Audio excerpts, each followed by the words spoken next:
GTA 6 is undoubtedly poised to feature the most expansive map ever witnessed in the series. The sheer enormity of the map has left fans wondering just how extensive it will be. So just how big is GTA 6's map? Well, within the gaming community, there has been widespread speculation that the map will draw inspiration from San Andreas, while incorporating cities from all the 3D GTA titles. This ambitious approach has led many to anticipate the inclusion of beloved locations like Los Santos, Liberty City, San Fierro, Las Venturas, and of course, Vice City. The prospect of such a map would grant players the unprecedented ability to embark on epic road trips, traversing vast distances from one city to another. Alternatively, they could opt for a more luxurious mode of transportation, hopping aboard a private jet to soar seamlessly from one end of the expansive map to the other. If these speculations prove accurate, GTA 6 would boast an awe-inspiring gargantuan map stretching across hundreds of kilometers. Wow. Such a sprawling open world would undoubtedly position the game as one of the largest and most immersive in existence, truly pushing the boundaries of the gaming industry. However, recent revelations have debunked the notion of a map encompassing all the cities from past GTA games. Surprisingly, Rockstar Games had been developing something even grander in scale. So, what could possibly surpass a map of interconnected cities? The answer lies in the inclusion of not just one, but multiple countries across North and South America. Yes, you heard that right.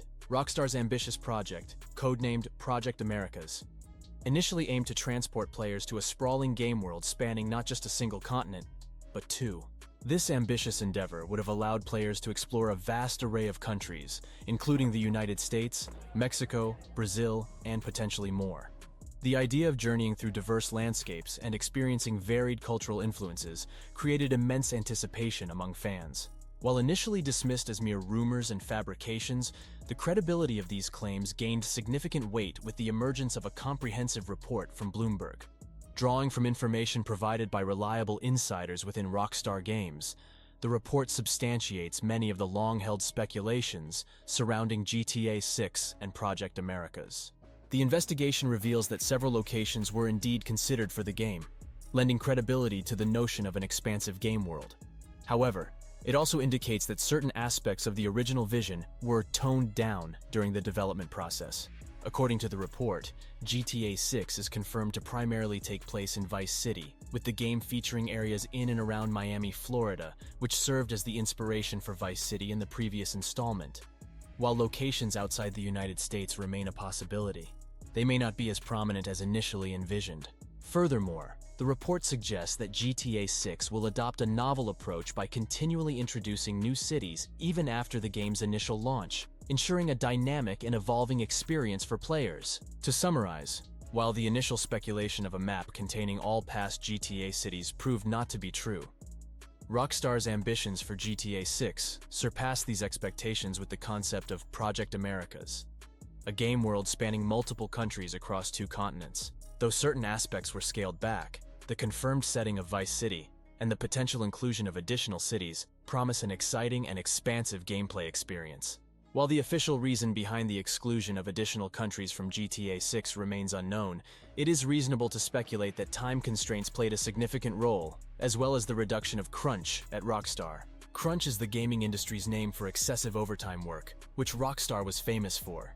Due to backlash from employees, critics, and even fans, Rockstar has completely changed their workplace environment, leading towards less forced overtime and several other company-wide policy changes.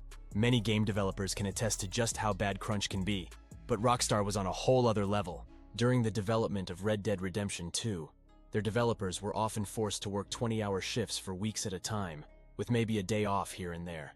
The work conditions at the company were so bad that many developers reportedly developed health issues from sitting at a desk for days on end, and from the stress of unrealistic deadlines. So implementing the multitude of countries originally envisioned would have required a substantial amount of development time and crunch. Rockstar Games is renowned for their meticulous attention to detail and carefully crafted locations. Their games typically focus on one or two locations at most, with San Andreas being a notable exception.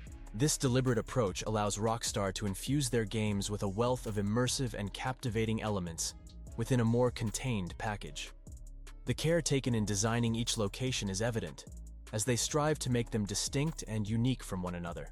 Contrast this with the approach taken by some other game developers, such as Ubisoft with Assassin's Creed Valhalla, where multiple cities and towns are scattered throughout the map, but lack a sense of individuality or careful curation.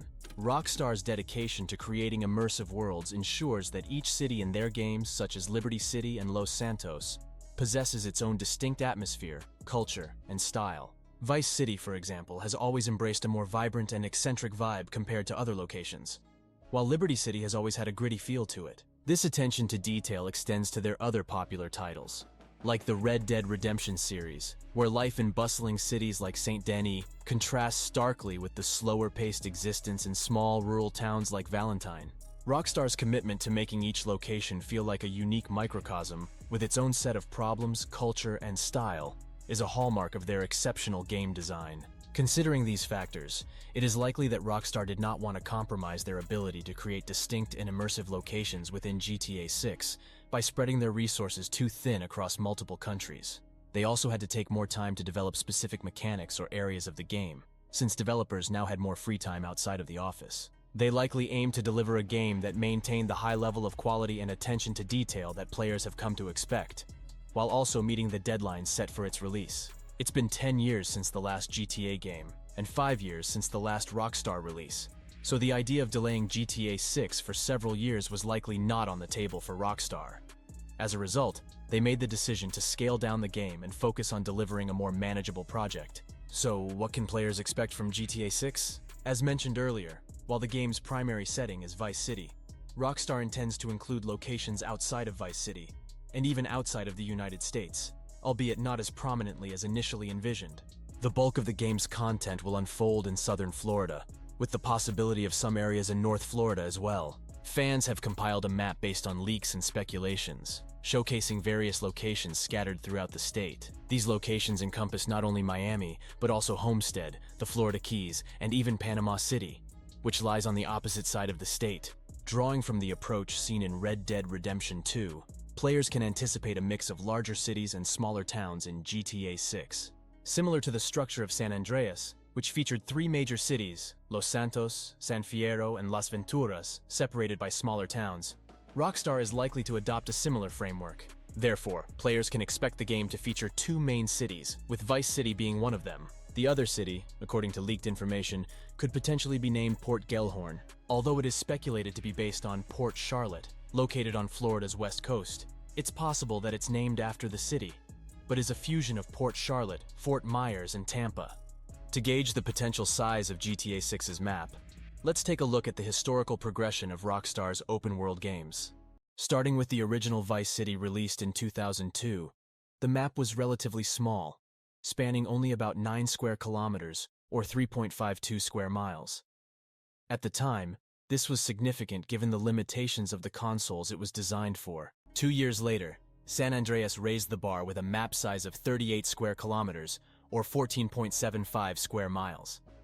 This game introduced 3 major cities, Los Santos, Las Venturas, and San Fierro, and was considered a substantial leap forward in terms of scale and scope. Since then, subsequent GTA games have generally featured larger maps.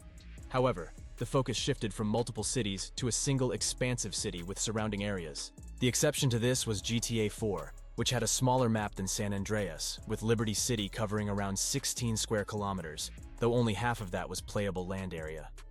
Rockstar still did a great job in making the city feel larger than it really was, especially with the different boroughs in Liberty City having their own unique atmosphere. GTA 5, released in 2013, currently holds the title for the largest map in the series, spanning 75 square kilometers or 46 square miles. Although the map size is impressive, some players have criticized a significant portion of the map being occupied by mountains and relatively empty spaces. A turning point in Rockstar's approach to map design came with Red Dead Redemption 2.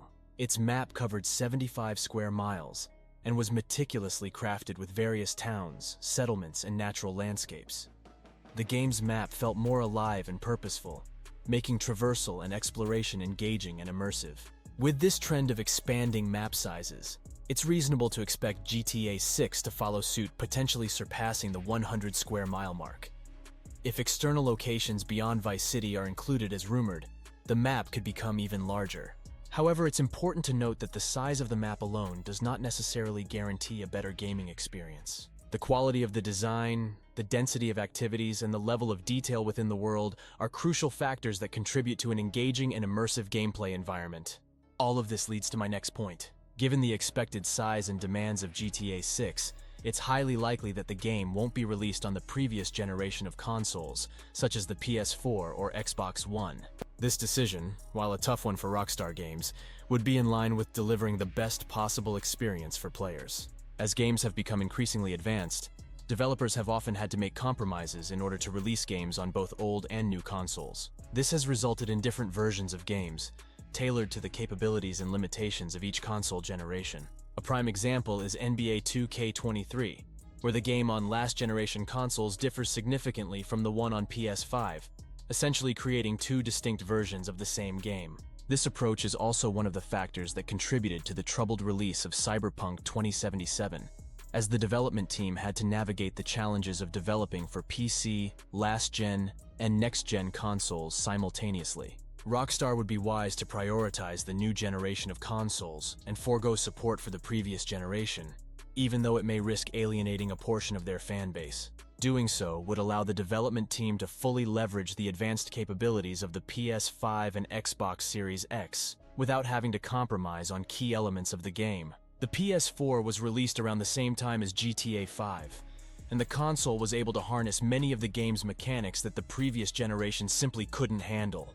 However, with GTA 6, the gap between console generations is expected to be even more substantial. The leap from PS4 to PS5 offers significant improvements, with the PS5 capable of running games at 60 frames per second, drastically reduced loading times, and competing with mid-range PCs in terms of graphics and performance. By focusing on the capabilities of the new console generation, Rockstar Games can fully utilize the advanced hardware and features of the PS5 and Xbox Series X, resulting in a more immersive and visually impressive experience for players. While this approach may disappoint some fans still using previous-gen consoles, it is ultimately a necessary step to push the boundaries of what GTA 6 can achieve. So what do you think? Should Rockstar put out GTA 6 on last-gen consoles as well, or only for next-gen and PC? And what do you think of them shrinking the map down? As always, I'll see you next time.